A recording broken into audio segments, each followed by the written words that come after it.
Ok, então começamos a nossa aula de hoje, tá?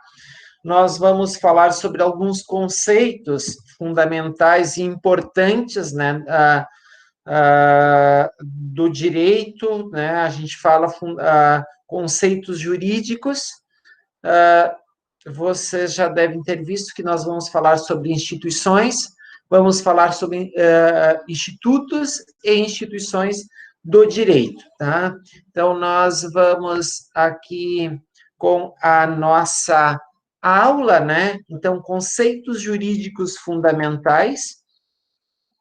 Quando a gente olha sobre, mas instituições, mas de que instituições o professor está falando? Se a gente retornar às nossas aulas, o que nós já trabalhamos até agora, vocês viram que, primeiro, não é possível a vida em sociedade sem normas, sem regras, tá? E esse avanço das normas e das regras depende de cada contexto social, da evolução de cada sociedade, tá? Então, a própria sociedade e a existência humana, tá? Elas giram em torno das instituições. Vou dar um exemplo. Onde é que você está agora? Num ambiente familiar. Então, se eu estou falando de família, eu estou falando de uma instituição jurídica, tá? Então, para que você saiba de imediato do que nós estamos falando, do que a gente, quando nós estamos falando de instituições, estamos falando exatamente da família. Ontem, se vocês acompanharam as notícias e todas as situações em função dos acontecimentos, de manifestações que aconteceram pelas cidades e capitais brasileiras, uma das respostas que nós ouvimos é de que as instituições elas estão funcionando plenamente. Hoje, o presidente da República, na sua manifestação inicial, temos que respeitar as instituições, como o Congresso, o STF. Então, observem que a vida em sociedade, a vida naquilo que nós chamamos Estado democrático e de direito, ele requer a presença de algumas instituições, né?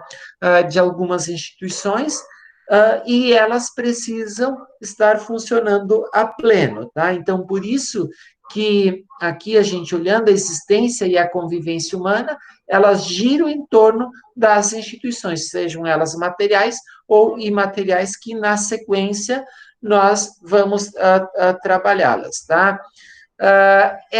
Essas instituições, gente, são essas instituições que estabelecem uma certa ordem, melhor, são elas que concedem estabilidade. Então, se vocês lembrarem, uma das questões que nós discutimos, o respeito à Constituição e às instituições de um Estado democrático e de direito, elas geram estabilidade e tornam possível a existência humana e o próprio funcionamento da sociedade. Então, independente daquilo que você pensa ou daquilo que o professor pensa, nós estamos falando aqui das instituições jurídicas, principalmente do ponto de vista do Estado democrático e de direito. Tá? Sem essas estruturas jurídicas, que, aliás, elas são duradouras, a própria sociedade ela não estaria coexistindo, ou a convivência em sociedade ela seria abalada. Então, as instituições e os institutos jurídicos, eles fazem parte da estrutura social, organizam a sociedade e o funcionamento da sociedade. Nós vimos lá no início das aulas, tanto aqui de introdução ao direito como de teoria geral, de que O humano, no momento que a pessoa humana, a pessoa natural, ela convive a partir das relações jurídicas que ela estabelece. E essas relações jurídicas, elas são organizadas e estabelecidas pelas próprias instituições e os institutos jurídicos que nós temos presente na nossa sociedade. Alguma dúvida ou alguma colocação, alguma contestação, gente?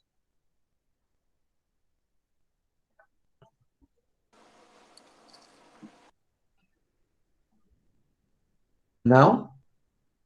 Ok.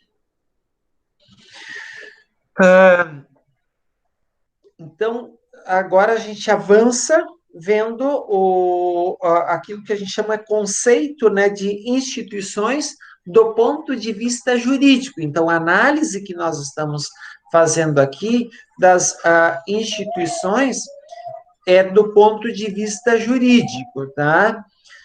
Quando a gente fala de instituições, nós estamos falando do quê, gente? De um conjunto de princípios, tá?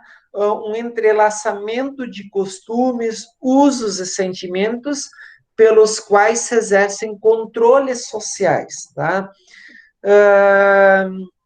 Observem que, mesmo que eu tenha a liberdade de me manifestar, os costumes e os sentimentos sociais, eles me estabelecem o quê?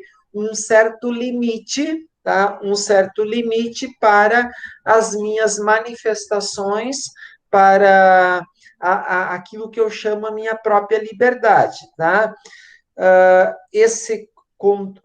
No caso, os controles sociais, que são feitos, né, pelos usos, pelos costumes, eles acabam orientando como a pessoa ela deve se comportar ou os comportamentos que são aceitos na sociedade. Nós poderíamos definir também as instituições como aquele conjunto, né, aqui de normas estáveis que obedece a regras específicas e se organiza como um corpo social para certas finalidades, tá?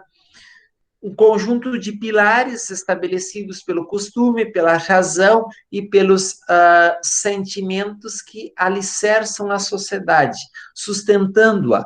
Então, observem, quando a gente está falando de instituições, nós estamos apontando como é que a sociedade ela, está organizada, quais são os pilares jurídicos que dão sustentação à sociedade que a gente vive. E observem que nós temos efetivamente instituições importantes. Por exemplo, onde é que você se encontra agora? Onde é que você encontra amparo neste momento, com todos os problemas que nós estamos enfrentando na sociedade? Onde é que você está acolhido? Né? Então, se você pensar, você está acolhido numa instituição, tá? Aqui agora, neste momento, nós estamos nos relacionando em função de uma outra instituição, tá? E a gente já vai ver quais são essas instituições de que nós estamos falando.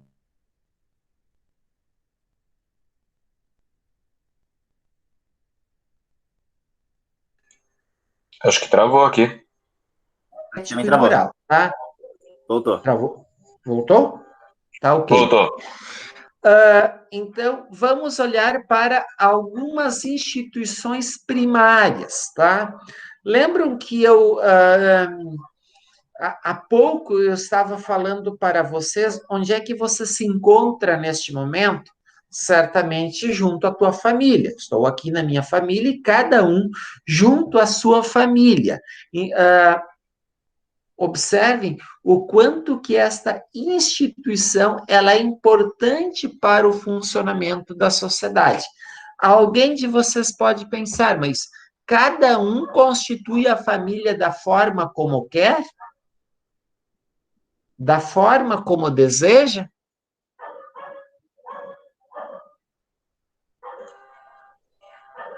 A minha Ah, pergunta para o conceito de família hoje em dia está mais abrangente do que antigamente, mas eu não sei se cada um tem o direito de constituir da forma que deseja, né? tá? Ah, primeira coisa, tá? Claro que a gente tem algumas exceções, tá?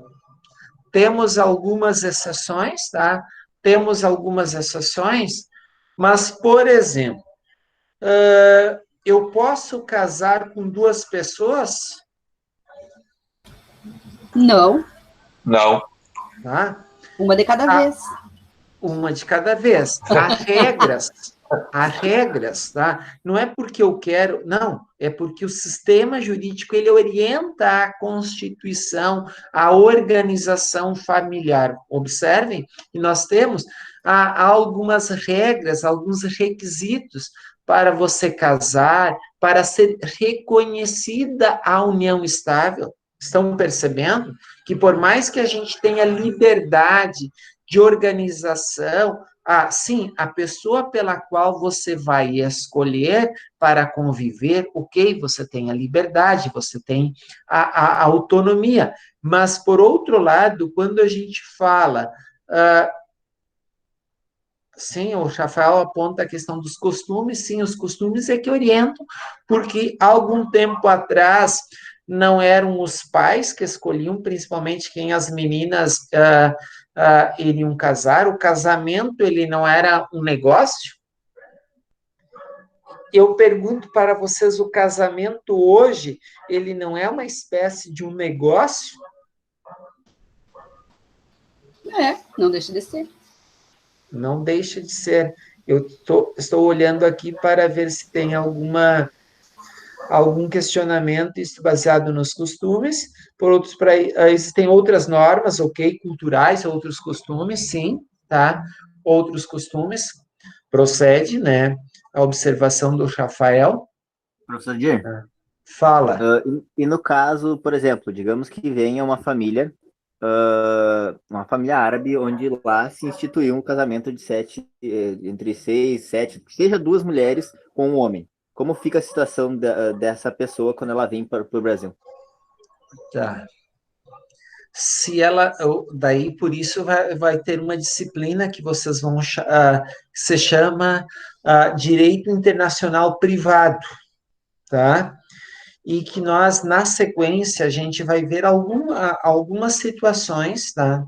Porque se ela casou lá, e o casamento pelo qual ela está organizado, e a instituição formada foi com base nas regras do seu país e ela vem para cá, vale no momento que ela constituiu lá, né? Isso é quase como a defesa do caso no Nuremberg, acho que é, da Segunda Guerra Mundial, por exemplo, onde eles queriam usar a lei alemã.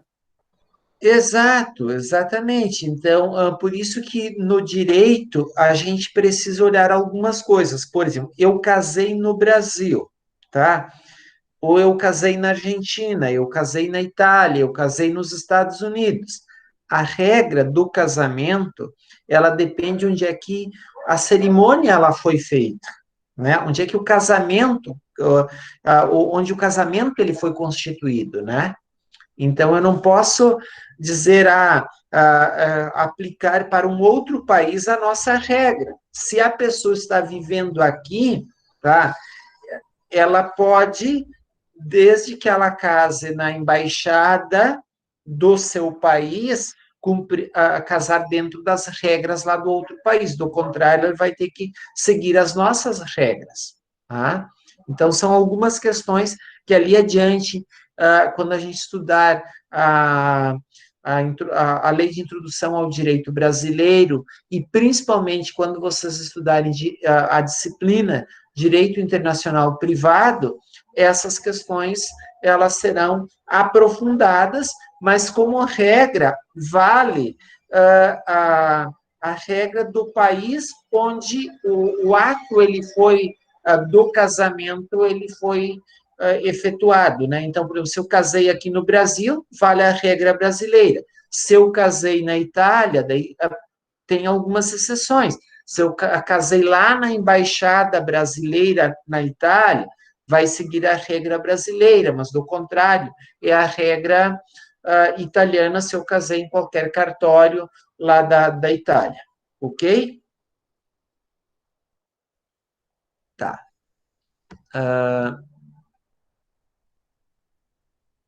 Então, falamos da família, a questão da propriedade, tá? Quando a gente fala a questão da família como instituição, ok, tá?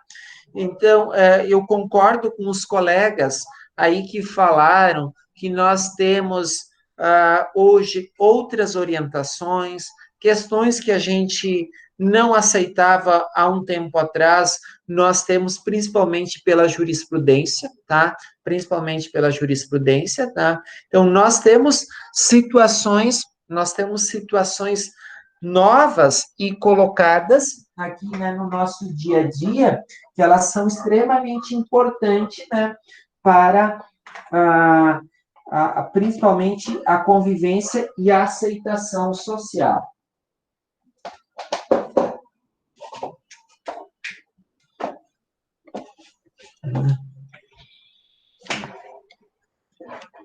Muito bem. Eu só tive que dar uma saída, voltei já. Claro que na questão do casamento a gente tem essas exceções, mas quando a gente fala de família, é diferente do casamento. A família são aquelas pessoas que estão convivendo e elas se enxergam, se percebem como família. Lembram que eu já apontei em algum momento, em alguma aula, aquele artigo meu sobre a questão da identidade. A questão da identidade é um tema fantástico, muito importante a ser discutido.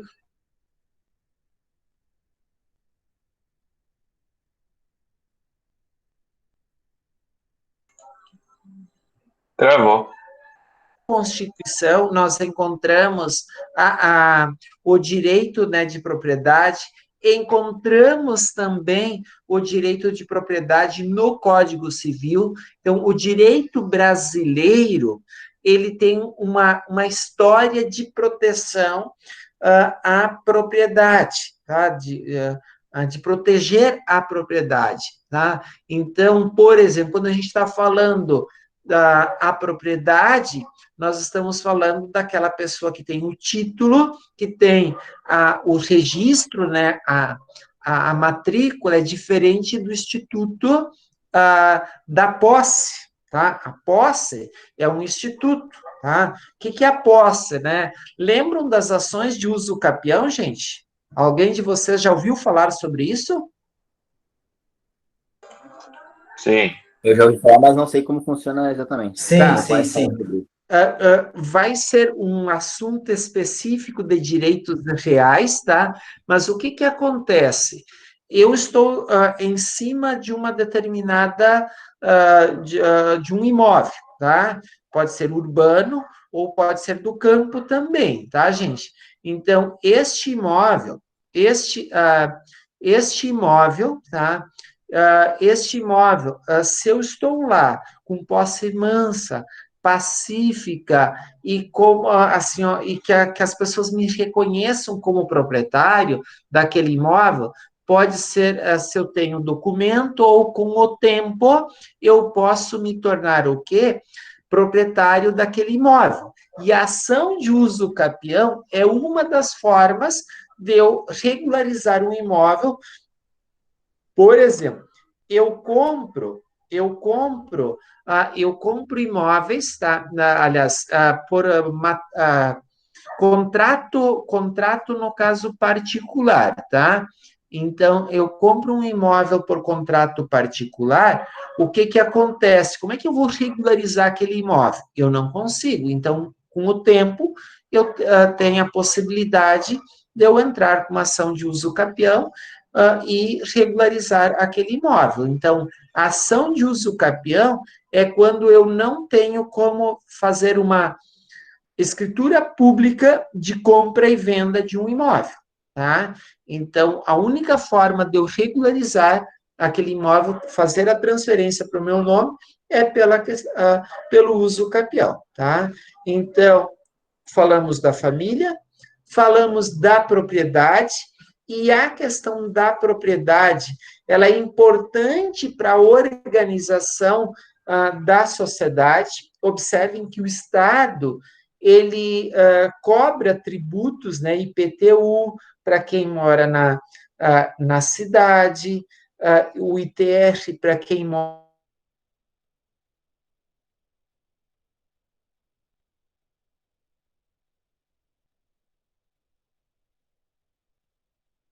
disso. Então, é uma forma de arrecadação para o Estado, mas a propriedade, ela também dá uma certa regularidade, organização da sociedade, tá? Então, por isso que a propriedade, ela é um instituto, aliás, uma instituição importante, né, para a sociedade. E nós vimos que uma outra instituição importante e primária que nós chamamos é o Estado. E olha a importância que o Estado ele tem, tá, para o funcionamento e garantir os direitos, tá, de todas as pessoas. E quando a gente está falando que a família é importante, a propriedade é importante, o Estado, gente, ele tem a mesma importância da família, tem mesmo uma importância da propriedade. Então, aquele discurso que a gente não precisa do Estado, gente, com todo respeito, ele é um discurso ultrapassado, tá? Não tem como nós vivermos numa sociedade sem o Estado. O Estado é a garantia é a visão, é a garantia de convivência opa, me fugiu o termo, de civilidade, tá? Você vive com civilidade porque o Estado, ele te dá proteção, o Estado é ele que toma providências quando alguém foge das normas e das regras de convivência, tá? Das normas legais, tá? Então, é o Estado que vai punir as pessoas, é o Estado que vai usar a força, não somos nós particulares que vamos utilizar. Então, nesse sentido, a organização da sociedade, ela é muito mais forte, muito mais interessante quando a gente tem a presença firme e forte, né, do Estado. E daí depois a gente tem algumas outras instituições secundárias que têm uma importância fundamental. Então, olha aí você que viu as coisas que você viu ontem, tá? Você que é estudante de direito, tá? Olha que você está olhando para uma sociedade que precisa de instituições, tá? Então, um exemplo, a igreja, independente a igreja, eu falo aqui como instituição. As igrejas, de um modo geral, elas dão uma grande contribuição para a organização e funcionamento da sociedade ao longo do tempo, né? Grandes contribuições, se a gente olhar a relação de igualdade que hoje é muito trabalhada, de justiça, é toda uma situação que vem das próprias igrejas, das próprias religiões. Tá? Então, a igreja, enquanto, né, instituição, ela tem um papel importante de harmonizar, de aglutinar a vida em sociedade. Né? Então, tu pode ter as contrariedades em relação à igreja A, igreja B, mas ela tem um papel fundamental na vida das pessoas e na organização da sociedade, tá? Outro ponto, gente, o Congresso, as assembleias legislativas, as câmaras de vereadores, por mais que você diga que elas não são importantes, que o Congresso não seja importante, o Congresso, dentro de uma visão de Estado democrático e de direito, ele é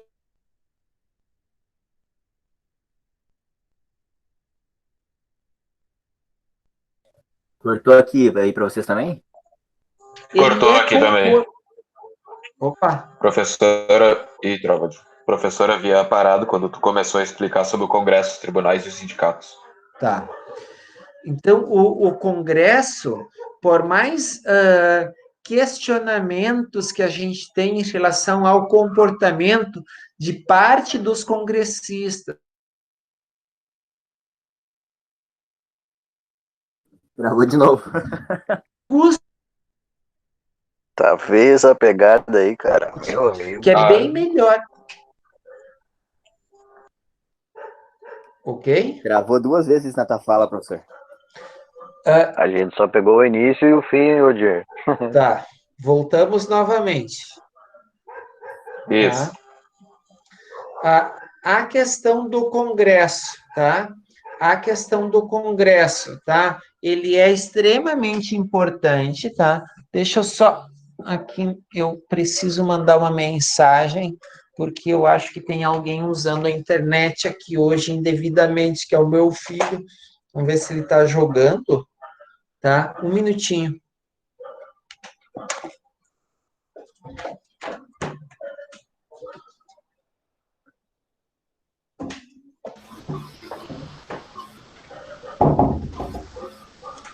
Tá. Pior que não tem ninguém jogando, ninguém utilizando, né? E a internet está travando. Só fazer um apontamento aí, professor, antes do senhor começar a Pode. explicar.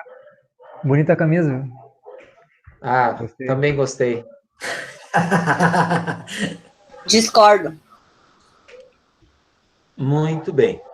Mas voltando para o Congresso, todos os questionamentos que se faz ao Congresso, gastos, pouca contribuição de alguns congressistas, é melhor a gente ter um Congresso com defeitos, problemas, do que a gente não ter Congresso.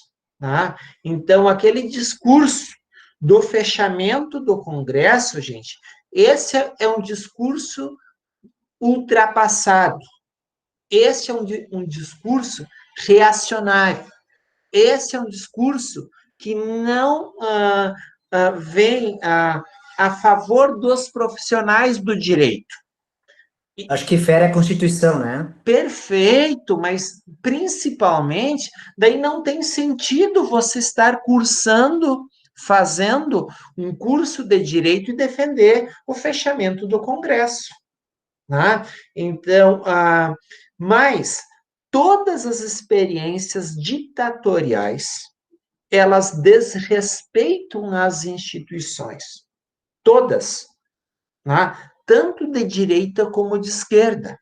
Então, Ô, professor, pode a falar. Constituição Federal, na verdade, é um salvaguarda das instituições, não é? Perfeito, exatamente. Tá? O que dá garantia à convivência harmoniosa entre as instituições é exatamente isso que o colega apontou, respeito à Constituição. Da mesma forma, gente, os tribunais, com todo respeito, há uma discordância de uma decisão A, de uma decisão B, mas, gente, estamos dentro de uma normalidade. Democracia. Democracia. Você questionar as minhas ideias, eu questionar as suas ideias. Gente, a liberdade de opinião, ela é bacana justamente porque nós podemos debater, podemos interagir, mas a presença das instituições, elas são fundamentais para a vida em sociedade. Eu até desafio vocês a olhar para se vocês conseguem me apontar alguma experiência ditatorial que ela trouxe contribuições e grandes contribuições para uma população ou para uma determinada sociedade. Eu vou dizer para vocês que eu não enxergo experiências ditatoriais que tenham assim gerado contribuições para a vida em sociedade. Tá? Então, por isso, eu sou um defensor... Desculpa, quem é que está falando? Que eu aqui não... Desculpa te interromper, Eduardo. Fala, Eduardo. Um pouco sobre a ditadura aqui no Brasil, ela foi extremamente benéfica assim, para o país. Na relação aos mortos, às torturas, isso sempre teve em todas as civilizações, até hoje, na nossa dita democracia. Mas o fato é que ela rasgou o país inteiro, diversas vezes, com trilhos, com ferrovias. E a questão dos mortos, a ditadura não fez 500 mortos em 2 décadas. Só no ano passado, a gente fez 60 mil só em número de homicídios. Mas você, do ponto de vista econômico e social, olha para a década de 80. O que se diz em relação à década de 80? Foi uma década morta. Perdida. Olha como que os militares, eu tenho um grande respeito, mas a ditadura, ela perdeu sustentação porque ela entregou o país quebrado, o país sem nenhuma infraestrutura econômica, social e política também. Né? Então, nesse sentido, a contribuição pode ter dado alguma contribuição, ok, mas nós não temos nenhuma certeza se o país também ele tivesse passado por todo o período de forma democrática, que a gente teria, né, uma outra situação social, uma outra situação econômica, mas o regime militar, ele entrega o país porque ele já tinha perdido sustentabilidade e não tinha mais o que apontar à população. Né? Em 1980, foi o presidente Batista Figueiredo, o último presidente militar, né? Nós andamos na regime militar, embora que eu não vivi esse tempo, mas eu nasci em 71, mas eu vejo que a gente andava com os passos curtos, né? Ou seja, não avançava muito em nada, em tecnologia, nem economia, nem nada. Ao contrário. Na verdade, do meu ponto de vista, até o meu grupo está fazendo um trabalho sobre a questão da ditadura, existem pontos que devem ser vistos sobre essa situação, que é o crescimento econômico, eu digo em relação à infraestrutura de um país, ela ia acontecer automaticamente. Um dia o país ia ter que fazer estradas, fazer construções e consertos, né, nessa infraestrutura. O Exército, ele sempre teve afiliado a isso, tanto que até hoje o Exército é um dos maiores construtores de estradas pelo Brasil. Perfeito. Pode falar. Do ponto de vista econômico, aquilo ali não foi nem um pouco benéfico para o país. A gente veio de um milagre econômico para uma total crise. E isso gerou uma desigualdade imensa. Isso é um fato, isso é documentado. Em relação às mortes, claro, existiu extremos do Exército e também da esquerda. Porém, nenhum dos dois lados estava certo. O campo democrático é sempre a solução para um país. Nada vai justificar os atos terroristas que foram cometidos por ambos os lados. Né? Então, não tem como falar que foi benéfico para o país. Eu não defendo nenhum dos extremos. Não é terrorista, filho. A questão não é se foi. A questão não é se foi ruim, que os dois estavam. Não adianta ficar isento nessa questão aí. Foi violento sim, matou gente pra cacete, torturou pra cacete também, mas a questão é que aquilo foi uma contra-revolução, como o próprio Ustra fala no livro dele, né? Aquilo ali estava desenfreado já. A gente tem diversos documentos, até saiu no final do ano passado um livro sobre isso daí, documentando os próprios agentes da KGB, incluindo aquela da Olga Benário. Ô, Eduardo, é que, por exemplo, você faz análise do momento histórico por quem foi o torturador, né? Daí não dá, né? Daí não dá. Como torturador, disse, ele não foi condenado, pô. Claro, né? Não, o que eu Mas quero dizer, Eduardo, é que assim, ó, eu sou esse Eu não estou defendendo, eu aponto o erro igual. Não sou a favor. Quando a gente faz parte das não, Só que o primeiras que exércitos, fez certo, entende? nós a não gente estamos. estuda sobre a É. a questão da ditadura. E o próprio exército nota com maus olhos algumas ações dele próprio, entende? Então não tem como a gente defender um regime Acho que que até não 68 existe. foi democrático, porque na verdade a instauração do regime militar no início ele realmente era um regime, não era uma ditadura, mas a partir de 68 se tornou, e isso é inegável. Exato. Não tem nenhum brasileiro aí Eles prometeram que não seja restabelecer militar ou que seja envolvido. Só um a minutinho, votação em Eduardo. 2 dias e Não ficaram existe, 20 anos lá. não existiu a ditadura. Só um pouquinho. O Ramon quer dizer alguma coisa? Só para a gente organizar a fala. Sim, eu estava falando que se for pegar os escritores, a literatura, até os jornalistas, o pessoal que entende, que informa a população, acho que não tem nenhum deles que, não sendo ou militar ou ligado a militar, acha que a ditadura não existiu no Brasil, né? Eu acho que Exato. é uma quantidade bem mais limitada de pessoas que acham que não existiu uma ditadura. Tanto que é só você pegar qualquer livro, pegar os números, pegar a estrutura da Constituição brasileira e nosso histórico e ver, tá ali comprovado que existiu uma ditadura militar. Exatamente. E até toda a Constituição ela foi feita exatamente para garantir aquilo que nós tínhamos perdido nos últimos 30 anos, contando lá de 88 para trás, né? O direito de Estado democrático. Exatamente, a ideia do Estado democrático e de direito. Então, eu não posso, gente, ser professor de direito, ser advogado e não ser defensor do Estado democrático e de direito, tá? Então, aquilo que eu venho apontando em todas as aulas, as instituições jurídicas, elas são importantes para o funcionamento da sociedade e para o direito, tá?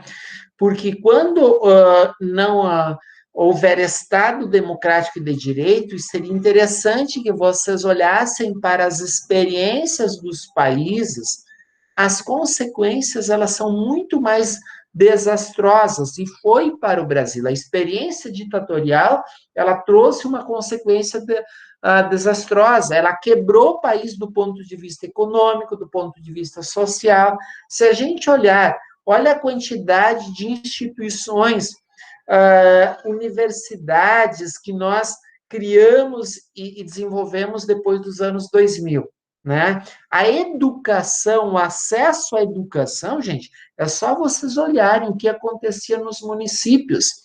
Ali, a escola de educação básica, com ensino fundamental completo, e que a população começou a ter acesso, gente, é pós-Constituição de 88, é pós-democratização. Então, vamos olhar com cuidado, nenhum extremo e nem outro. Olhar para com equilíbrio a todas essas situações. Também nós não podemos, claro que a gente pode ler todo esse pessoal com visão extremada, mas, por favor, vamos olhar com criticidade. É nosso papel, enquanto operadores do direito, olhar desconfiando para quem estava de um lado ou de outro, tá, gente? Porque cada um deles vai defender exatamente o seu lado e as atrocidades que cometeu. Então, nós estamos vendo a importância que tem o Congresso, que tem os tribunais. Meus amigos, olha o quanto é importante, se a gente for olhar o STF. Gente, olha quantos avanços que nós temos do ponto de vista que o próprio Congresso ele não consegue evoluir em função da forma como ele é constituído ou a forma como as coisas são conduzidas no Congresso Nacional. Nós temos avanços do ponto de vista do direito do trabalho, do direito penal, do direito tributário, nem tanto tributário, mas principalmente do ponto de vista do direito do trabalho, do direito civil, direito de família e direito penal, aonde, gente? no próprio tribunal. E daí tem toda a crítica que os tribunais, que os ministros e desembargadores acabam legislando. Gente, mas, às vezes, o direito ele não consegue, a sociedade não consegue esperar a morosidade do próprio Congresso, que é uma das críticas que a gente faz. Nesse sentido, os tribunais, eles dão grandes contribuições para a sociedade, gente. Eu não posso... E quando eu falo de tribunal, é tribunal isento, sendo fiscalizado pela sociedade, pelas outras instituições. Então, se faz crítica ao STF, que coisa boa que nós conseguimos ter a liberdade para criticar o Congresso Nacional, as igrejas, o Executivo, o Legislativo, de um modo geral, e nós podemos apontar críticas também aos tribunais. Isso significa que estamos convivendo em liberdade, temos liberdade de opinião, estamos num Estado democrático e de direito, tá? Então, é irreconhecível, gente, a importância dos tribunais. Eu quero dizer para vocês quantas questões que nós conseguimos modificar, ampliar e modificar, principalmente, uma decisão de primeira instância e avançar do ponto de vista jurídico com decisões dos tribunais. Então, a jurisprudência, gente, ela tem contribuído, e nós, na semana passada, falamos da jurisprudência como fonte do direito. Então, observe, se na semana passada nós falamos da lei, nós estamos falando do Congresso e da importância do Congresso, que são os espaços legislativos aonde as leis são modificadas, elaboradas, votadas. Falamos da jurisprudência, falamos dos tribunais, gente. Então, observem que você não pode ter as duas principais fontes, praticamente, do direito, se eu retiro elas. Como é que você vai fazer o direito? Você está anulando o direito. É nesse sentido que eu falo da importância do Congresso, da importância dos tribunais, tá, gente? Então, se eu falei na semana passada de fonte do direito, esta semana, eu estou falando das instituições onde essas fontes, elas são trabalhadas, onde elas são desenvolvidas, tá? Então, eu não tenho como advogar se eu não tenho Congresso, se eu não tenho tribunal, tá, gente? Agora, vamos para uma outra fonte, os sindicatos. Os sindicatos. E vocês, e a cada manifestação, eu percebo que vocês são extremamente inteligentes e fazem apontamentos muito bons, mesmo contrariando as ideias do professor, e isso é importante, tá? Observem o seguinte, o seguinte, os sindicatos, nós estamos vendo, principalmente com a reforma trabalhista que foi feita em 2017, que nós acabamos com o financiamento sindical, nós acabamos em 2017, e isso trouxe consequências danosas, muito danosas. Por quê? Hoje, nós não conseguimos ver os sindicatos fazendo frente, manifestações e defesas dos interesses dos trabalhadores, de um modo em geral, e que isso é importante. Por mais que você tenha uma visão empresarial, tá? É importante a questão do equilíbrio, e eu reforço isso, quando nós atuamos do ponto de vista do direito, a gente precisa sempre olhar a questão do equilíbrio das forças, e a gente está vendo que com a reforma trabalhista e principalmente com a retirada da obrigatoriedade do financiamento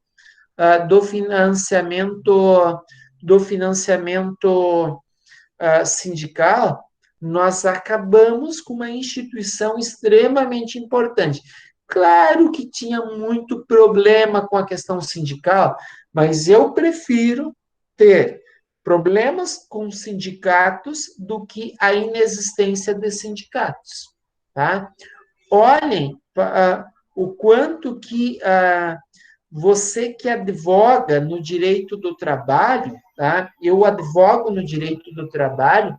Meus amigos, eu vou dizer para vocês o seguinte: claro que a sociedade ela está passando por mudanças e agora é uma outra mudança bastante drástica também que nós vamos passar do ponto de vista do trabalho e das relações do trabalho. Mas se a gente não tem sindicatos fortes para dialogar, para discutir essas questões, né, nós não temos ninguém que faça e defenda o interesse do trabalhador.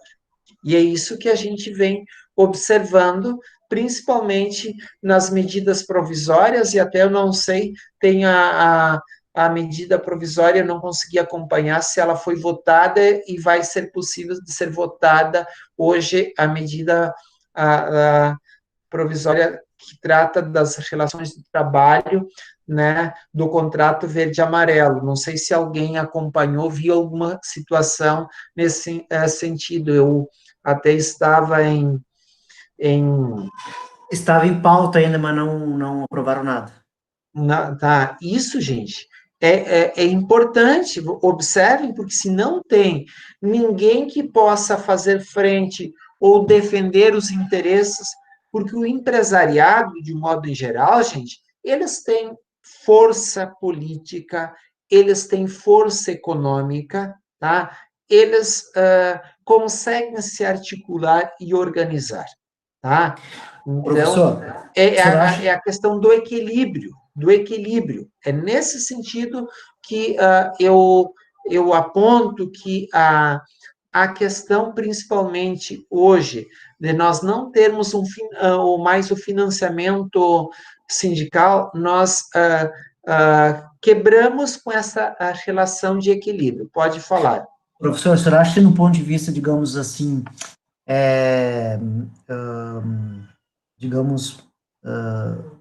no âmbito do sindicato, talvez o sindicato ele perdeu força por usar o sindicato, digamos, como uma manobra na política, digamos, usar gestões anteriores, usar, inclusive, o uso do dinheiro, embora que era, enfim, quem contribuía eram os próprios empregados, né? Empregado que contribuía com maior parte do sindicato. E talvez como o advento da gestão anterior, né, não se fez também o sindicato como manobra política, o uso do dinheiro, enfim, o senhor acha que talvez isso possa ter perdido força e com a força do empresário ia ter acabado com o sindicato? Na realidade, o sindicato, a reforma trabalhista, ali foi uma manobra. Em 2017, o governo Temer era um governo também que não tinha prestígio e não tinha força e apoio. Os sindicatos, eles cometeram também,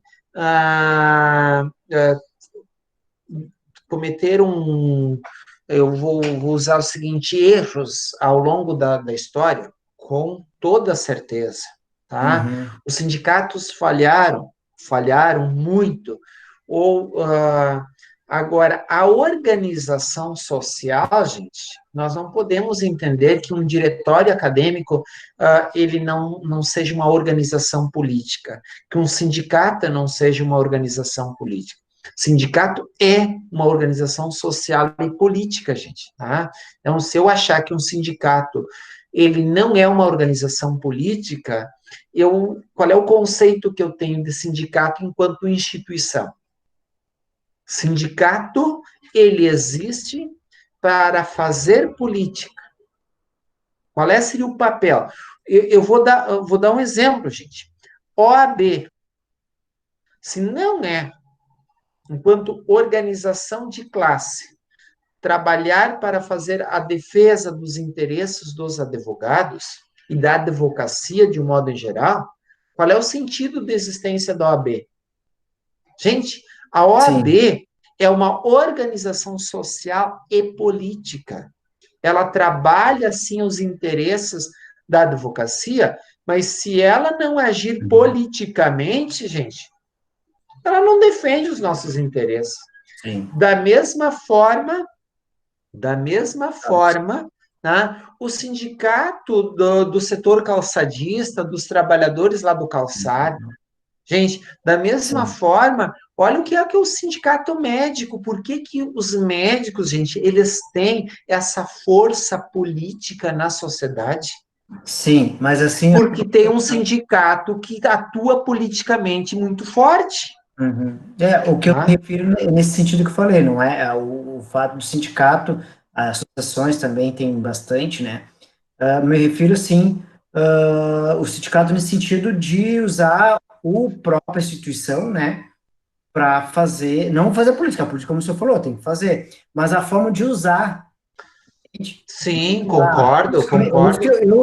Esse que eu não sei se me corrija se eu estiver errado, mas foi essa visão que eu tinha do sindicato, que é um dos mais fortes, né, do Brasil, né, esses casos eram viários, mas o peso maior foi o sindicato dos metalúrgicos, que, para, enfim, fazer contrapartida ao governo anterior, usaram, enfim, o sindicato. Sim, nós não podemos negar que o ex-presidente Lula, ele era um sindicalista, tinha um perfil sindicalista, e ele chegou à presidência justamente pelos espaços que ele ocupou dentro dos sindicatos, a importância que teve, né, ele lá na condução. Mas mesmo assim usou a máquina, entende? Usou a máquina. Gente, agora o presidente... se a gente olha, nós tínhamos o presidente aqui da Fiergs, que foi ex-governador, tá? Aliás, ex-vice-governador, né?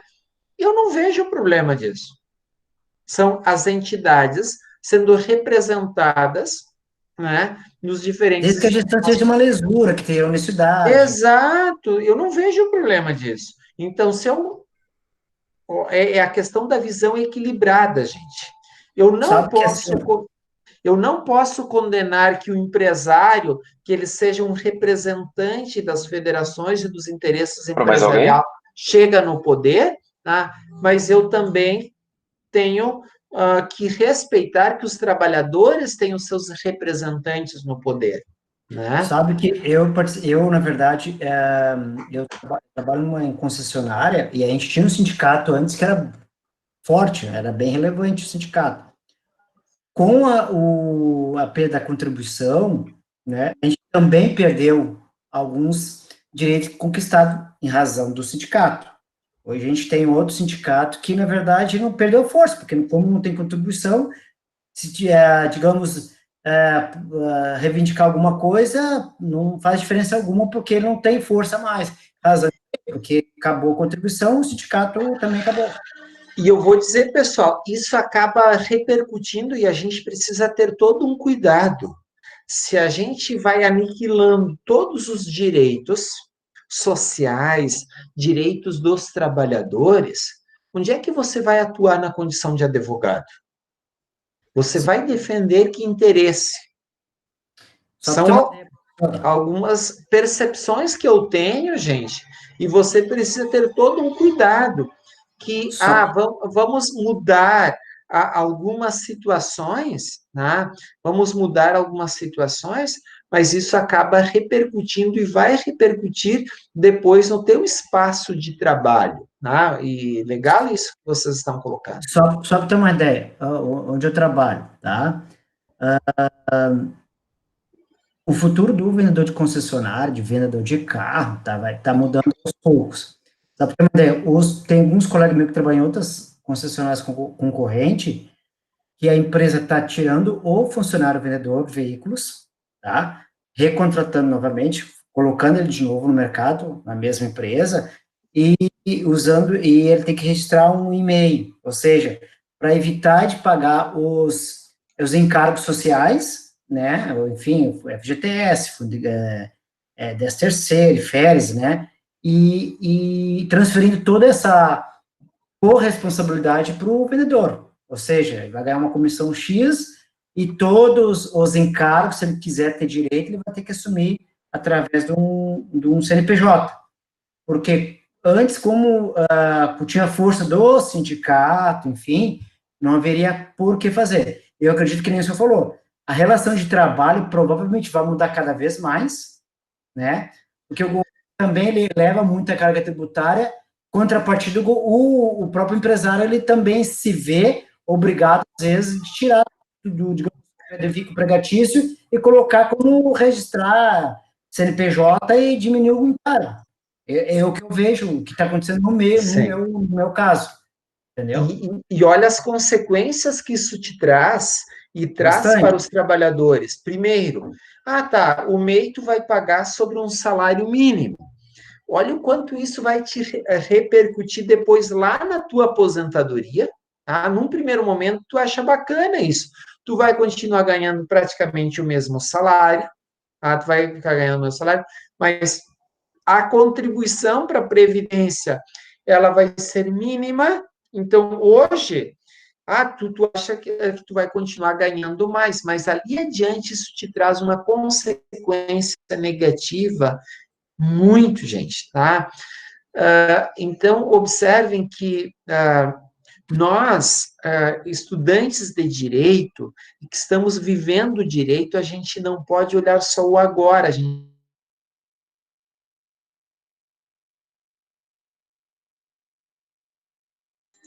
Travou novamente aqui. Travou, deu uma travadinha. Pessoal, aqui em relação ao Estado, tá? A questão do Estado, olha o quanto ele é importante. Hoje, se tu não tem o Estado, quem é que ia garantir financiamento e manter as famílias nessa situação de crise? Nós não temos Estado. O que a gente ia fazer? Gente, quem é que está pagando os R$ 600? É o Estado. Então, observe o quanto é importante a mão do Estado, por mais que ela possa retirar num primeiro momento, mas naquele momento de alcançar, quem alcança as políticas de seguridade social, as políticas sociais, elas são do Estado. Tá? E observem que a gente tem no país um ministro que tem uma visão da economia, que tem uma visão liberal, mas quando que chegou este momento, o nosso ministro da Economia, gente, visão aberta, visão humanitária. Primeiro, vamos garantir a sobrevivência das pessoas. Nesse sentido, eu tirei o chapéu pelo ministro Paulo Guedes.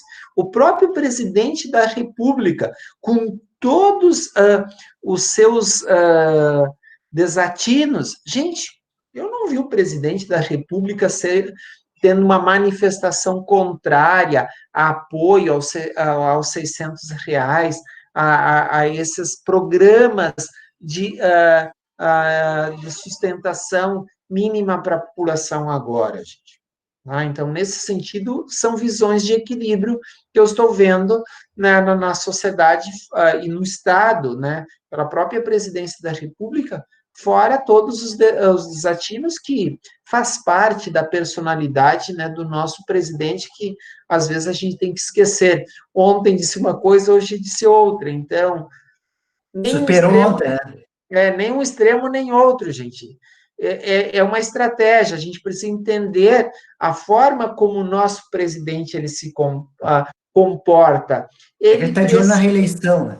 Mas, claro, gente, né, a gente que é operador do direito, conhece a questão política, precisa olhar isso nem tanto, né, com o extremo de ontem, nem como o extremo de hoje. É uma situação de equilíbrio, tá? Ô, professor.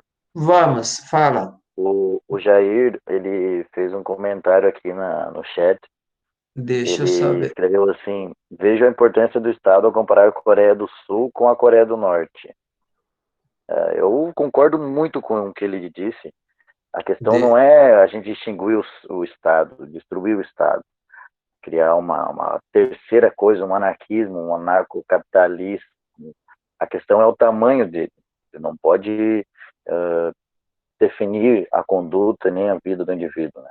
Mas ele deve sim julgar de forma ética e mais isenta o possível, né? Porque um indivíduo sem ideologia ele não existe.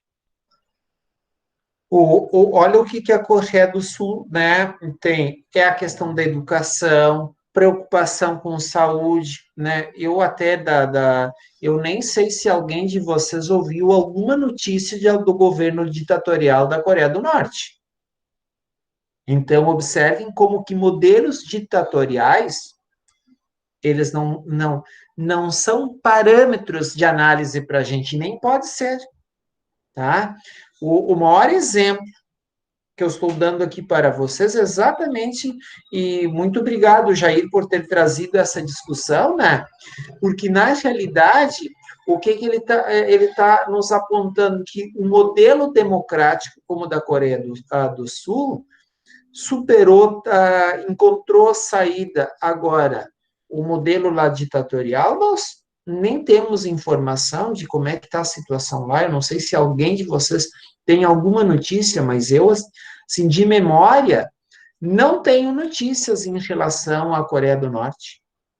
Eu tenho em relação à Coreia do Sul. E eu acho que essa é a maior prova de que a gente precisa defender estados democráticos e de direito, porque são exatamente esses estados. Olha a Alemanha, gente. Olha o que a Alemanha tem feito e como ela tem trabalhado bem com um Estado forte, política de Estado forte, né? Democrática, tá, gente? Estado democrático e de direito. Então, eu olho para os exemplos bacanas que a gente tem, e obrigado ali, o Jair. E desculpa, quem é que estava falando aqui por último, que eu não estava vendo a imagem? O Eduardo. Tá, Eduardo? Né? Então, essa é a maior prova que as democracias, elas são exemplos para quem é defensor do direito. Essa é a maior prova. Essa análise que a gente faz, né, de comparar o que acontece, olha a evolução da Coreia do Sul. Tá? Olha a evolução. Então, nesse sentido, tá, eu gostei, né, não sei se o Jair está colocando mais aqui alguma coisa, tá?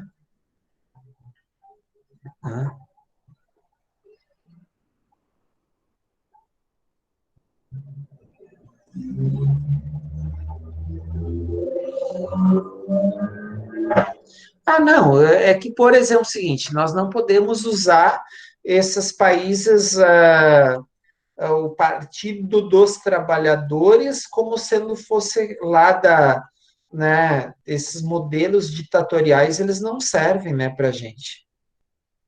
Eu, pelo menos, para mim, né, não servem os modelos ditatoriais, tá, gente? Eu vejo modelos democráticos, né? Então, se alguém vai me apontar como exemplo a Coreia do Norte, eu não vejo como exemplo.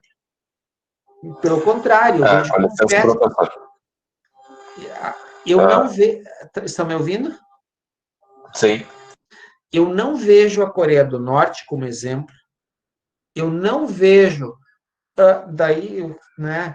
A gente, nenhum outro país ditatorial, nenhum outro país, tá, gente? Então, normalmente a gente usa os de esquerda, porque os de direita a gente não aponta, né?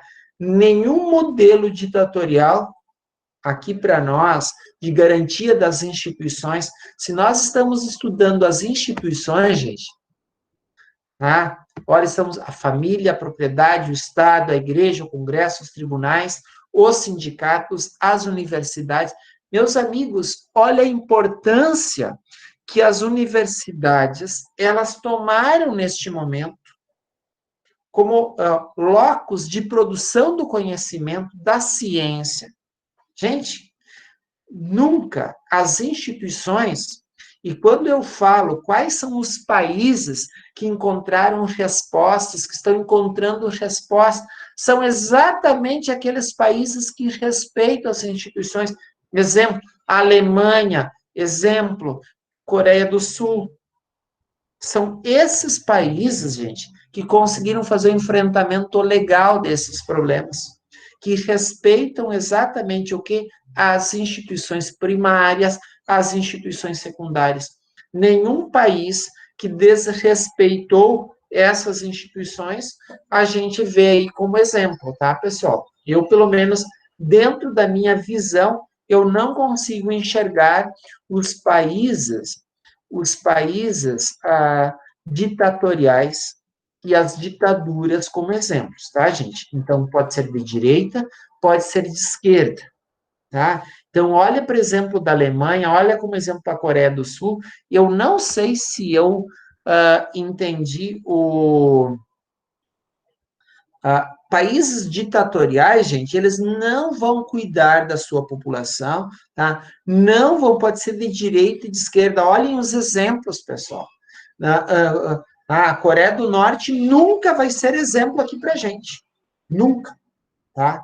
Para mim não é exemplo, porque não tem democracia, o direito não é respeitado. Então, nunca vai ser exemplo país ditatorial, tá, gente?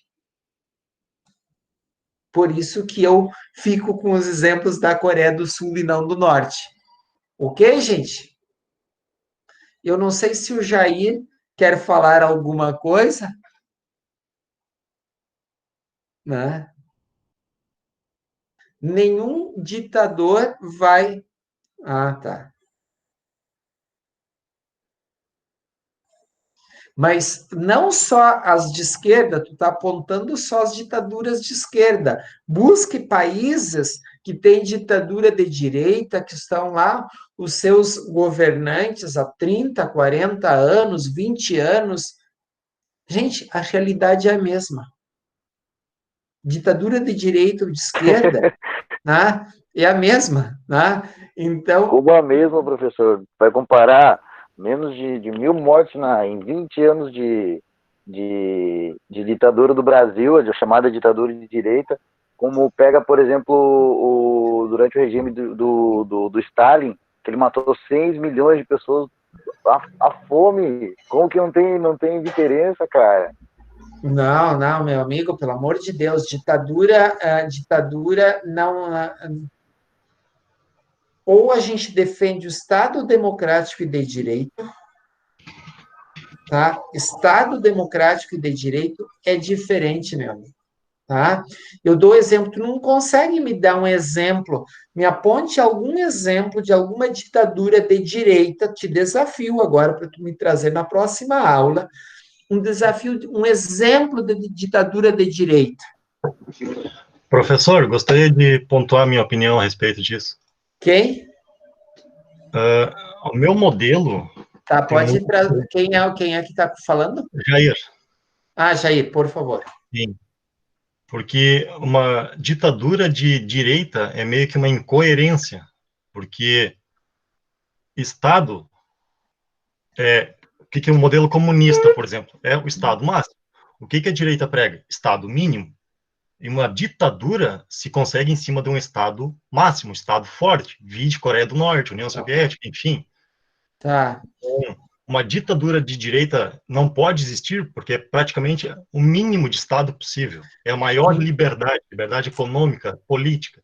Então, é meio que uma incoerência existir uma ditadura de direita. Então, por favor, busque, e você vai encontrar que nós temos ditadores, tá, que têm uma visão apoiada pelos Estados Unidos e que a direita nunca condena e que cometeram grandes atrocidades e que cometem na atualidade grandes atrocidades, tá?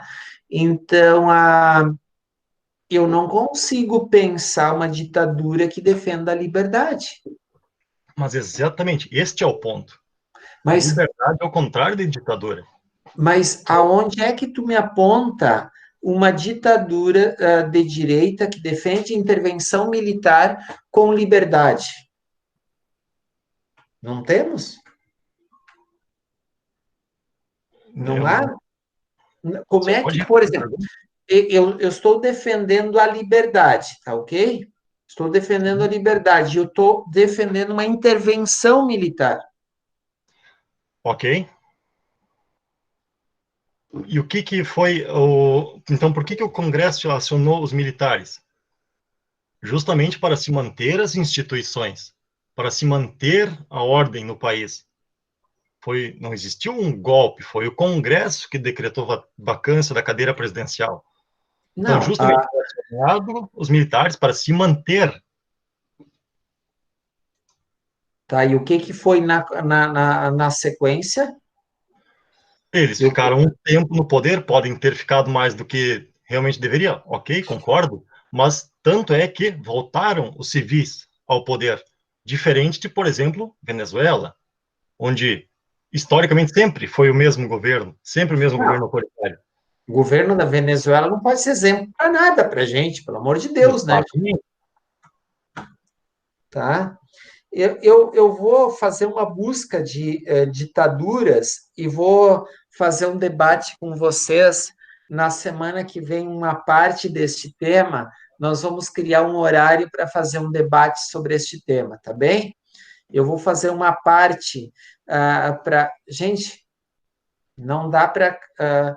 eu busco intervenção militar, automaticamente eu estou fazendo o quê? Restringindo liberdades. Né? Restringindo liberdades. Então, eu desafio vocês a buscarem exemplos de ditaduras de intervenção militar, tanto de direita como de esquerda, tá, gente? Se o pessoal acha que uma intervenção militar vai garantir a liberdade, eu não vi em lugar nenhum isso como exemplo, mas tudo bem. Vamos desafiar isso para a semana que vem, tá bem, gente? Para a gente poder avançar aqui na nossa discussão, tá? Na nossa discussão, a questão dos institutos jurídicos, tá? Então, as instituições, vocês já viram a importância que elas têm, tá? A extensão delas, tá? O instituto, ele tem uma extensão um pouquinho menor, tá? Então, o Instituto, ele está muito presente nas diferentes situações do direito, tá? Vamos tomar como exemplo aqui no direito civil. A gente tem a questão da falência como instituto, o usufruto, a tutela, a curatela, a prescrição, tá? A decadência, que nós vamos estudar, né, também este semestre. Então, são exemplos de institutos, tá? Então, quando a gente fala o Instituto, né, da falência, o Instituto do usufruto, o Instituto da tutela, tá? Então, são exemplos que nós estamos usando, que, como eu diria para vocês, eles têm uma extensão menor.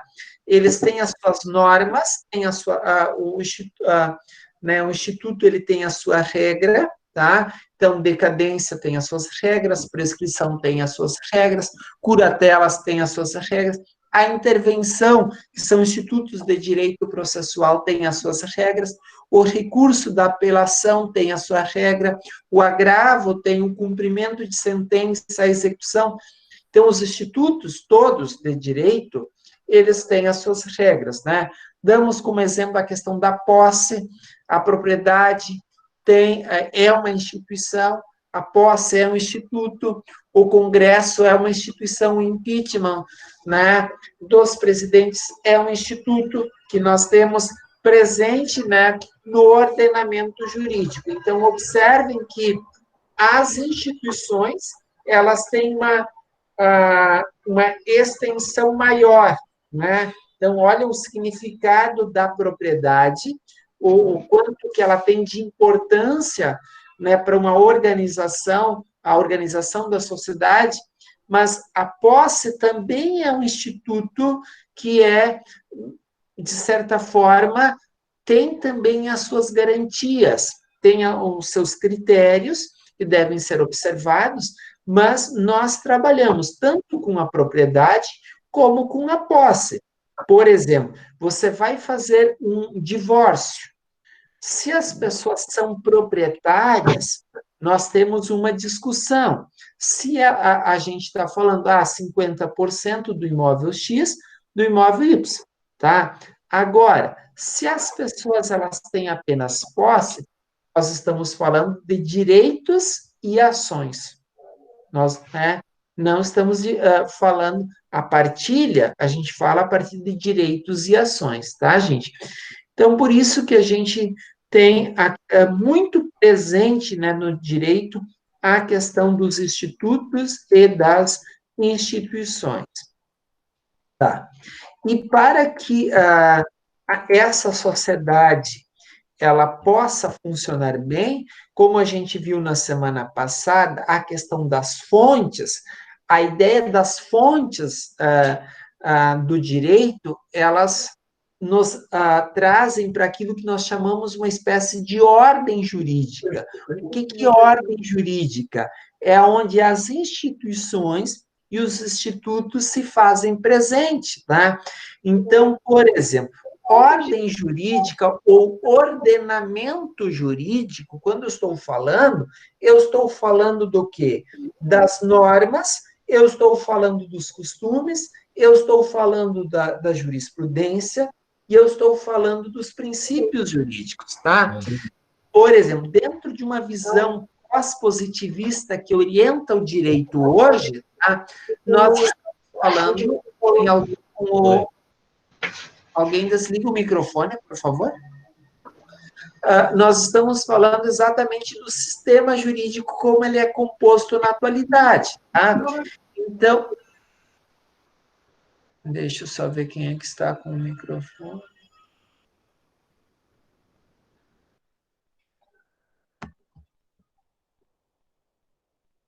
Tá.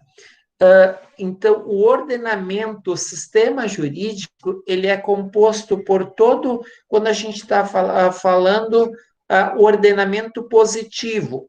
O que vocês entendem por ordenamento positivo?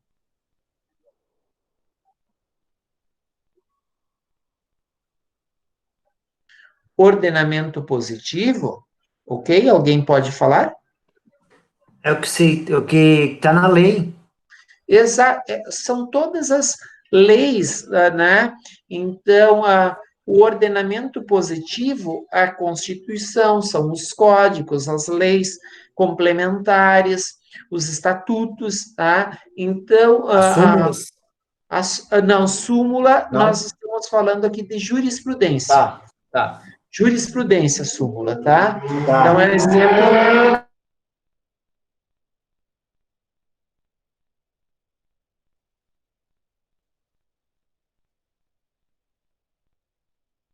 É exatamente aquilo que nós estudamos na semana passada, as fontes, tá?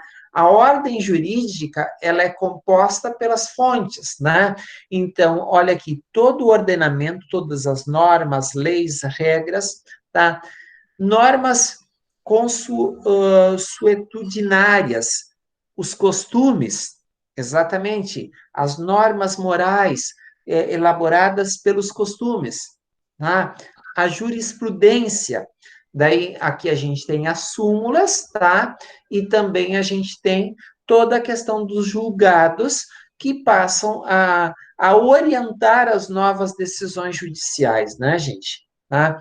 E os princípios gerais do direito, como nós vimos na semana passada, a questão da dignidade, a questão da igualdade, são aqueles princípios que orientam as decisões judiciais e a ordem jurídica como um todo, né? E sempre que a gente vai olhar para a norma jurídica, nós vamos olhar para a questão da tipicidade, tá? Quando a gente fala em tipicidade, principalmente, eu não sei se vocês estão não porque o direito penal é hoje, né? Mas Pode ser que alguém de vocês já tenha feito alguma disciplina de direito penal, tá? É muito comum, quando a gente fala em tipicidade, se aquela conduta é típica, voltada para o direito penal, tá? Mas o direito, de um modo em geral, né, é ele que orienta, é ele que impõe à sociedade as normas, né, de conduta, né? Então, o direito é imposto à sociedade por meio de normas de conduta.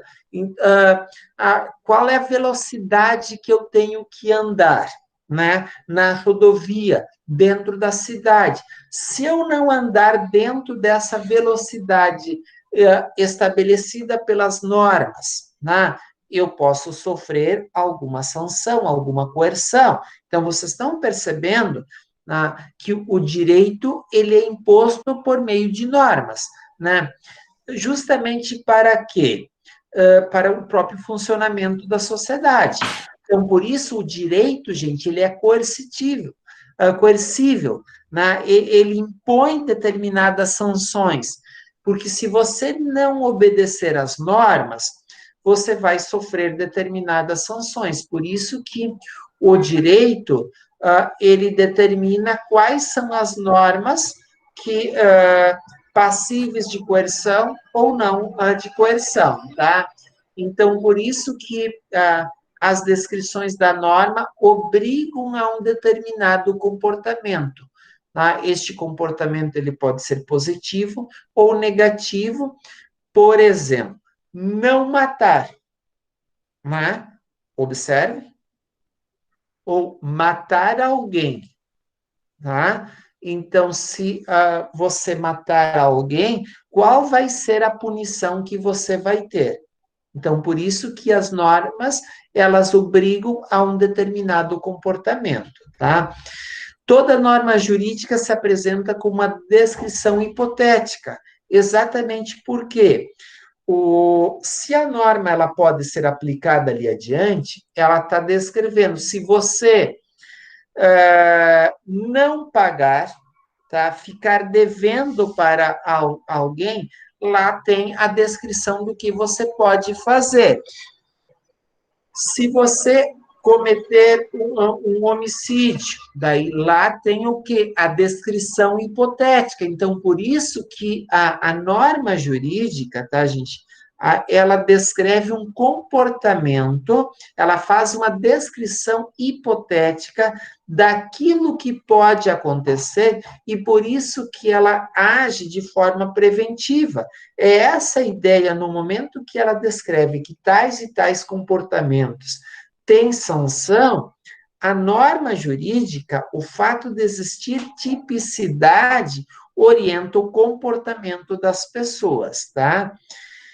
Assim, a previsão contida na lei contém um modelo ou um tipo, ou tipo de um fato, os quais existem em todas as categorias jurídicas. Então, nós vamos encontrar determinados comportamentos e normas que vão orientar em todas as categorias, seja no direito do trabalho, seja no direito penal, seja no direito civil, né? Então, por isso que aqui a gente vai dar um exemplo que a tipicidade, ela é universal no direito, ela está presente em né, em todos os ramos do direito. E olhem aqui um exemplo do direito penal, né? As condutas criminosas e reprimidas, elas são descritas na própria lei. Está aqui o exemplo do artigo 121, matar alguém. Então, observe, o fato de matar quem assim, mata uma pessoa, tá?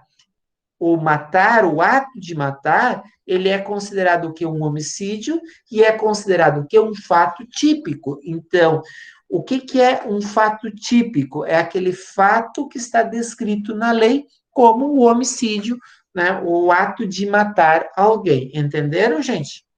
Que a lei prevê.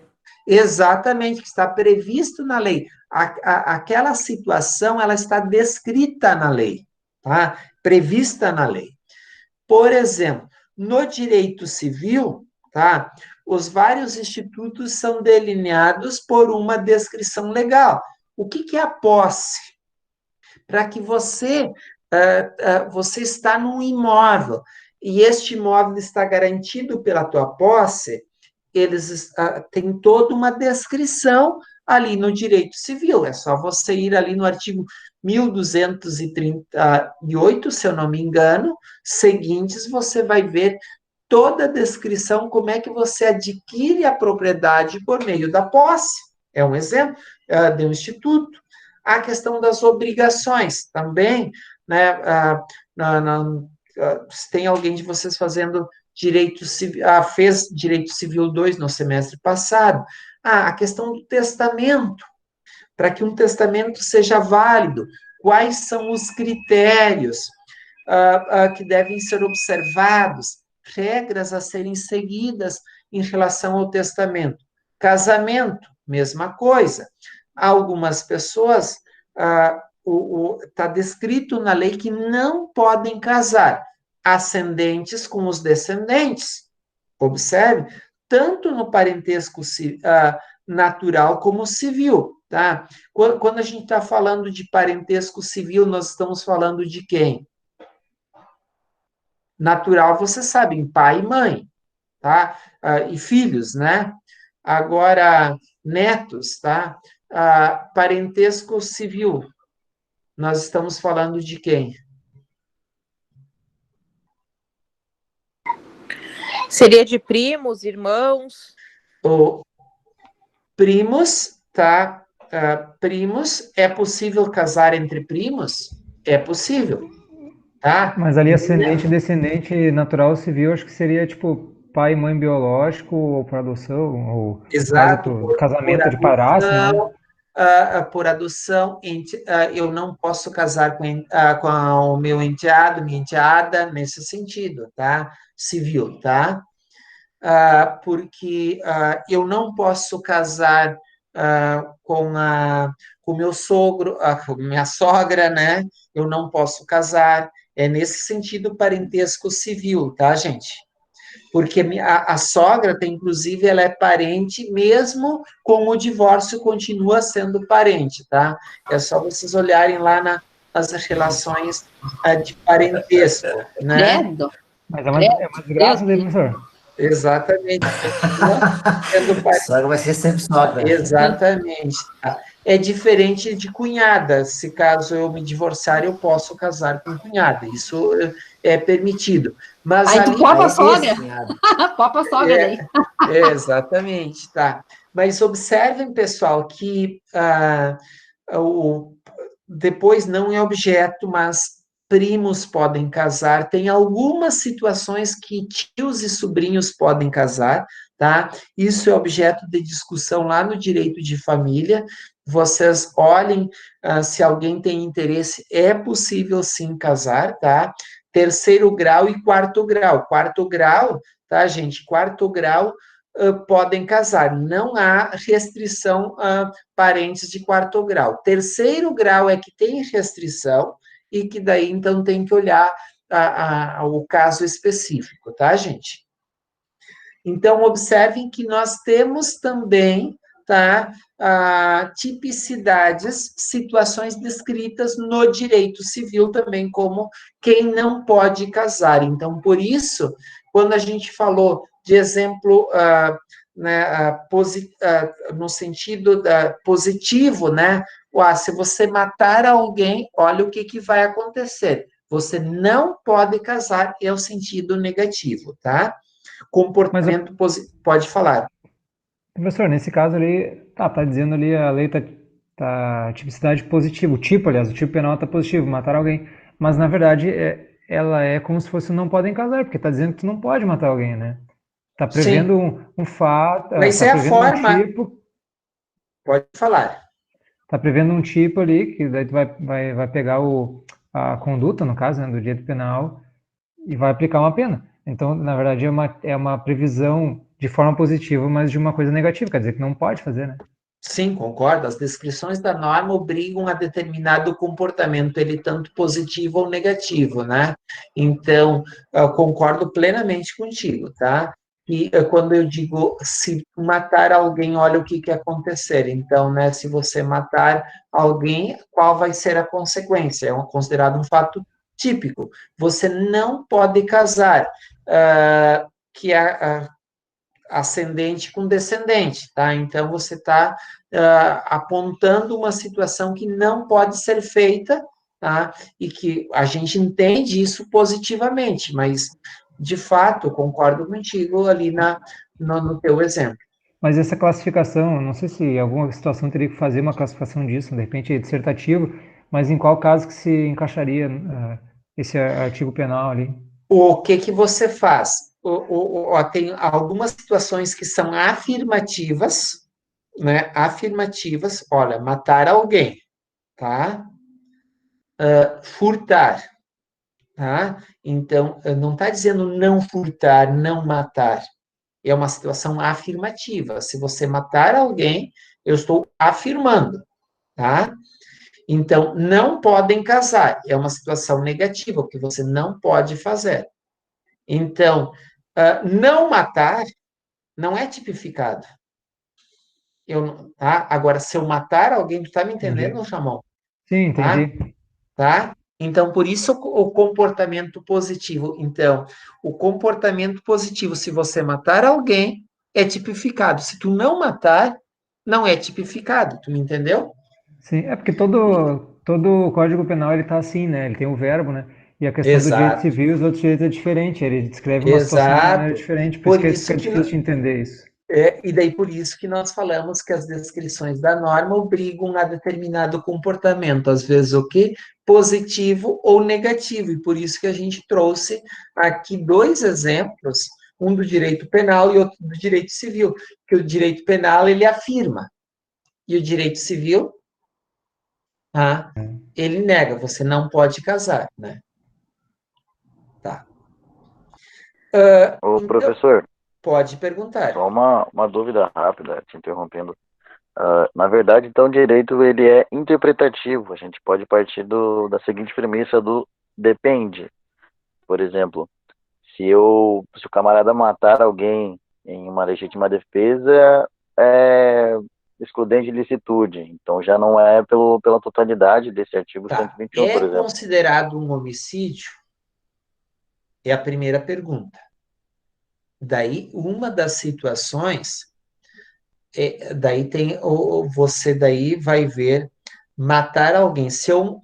Primeira coisa, a gente não está discutindo tanto as excludentes como os agravantes, tá?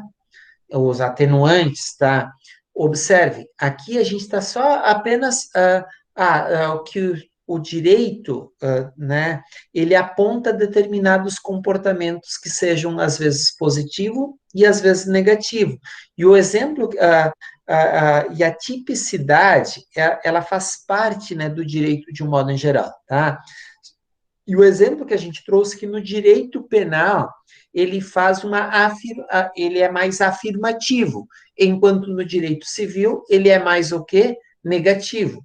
Não podem casar. O exemplo, no direito penal, matar alguém, furtar, tá? Então, observem que o direito penal ele é mais afirmativo. A gente não está entrando no mérito, né, das excludentes, das atenuantes, das agravantes, tá? Então, lá, todas as situações também atenuantes e agravantes, tá? Ou se vai ser culposo ou doloso, estão tipificadas também, né? Estão tipificadas também. Me entendeu? Entendi. Tá?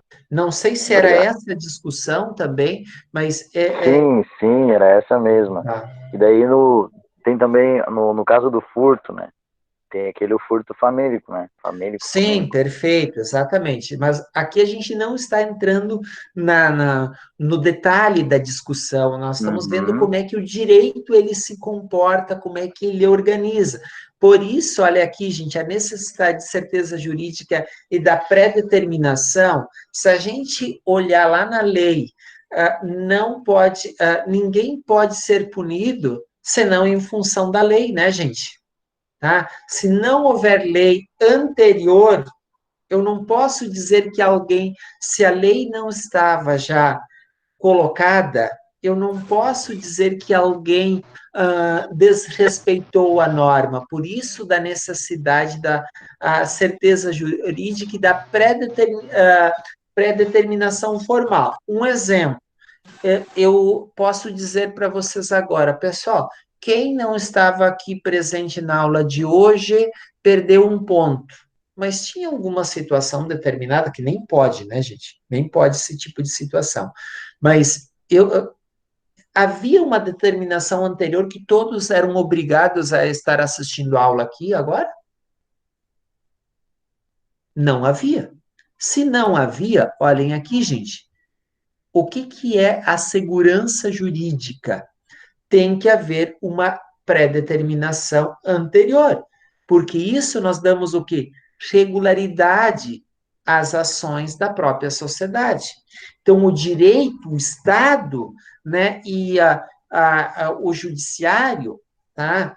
E daí a gente começa a entender a importância das instituições. Por que a gente precisa da instituição família, do Estado? Por que a gente precisa do Congresso? Por que a gente precisa dos tribunais?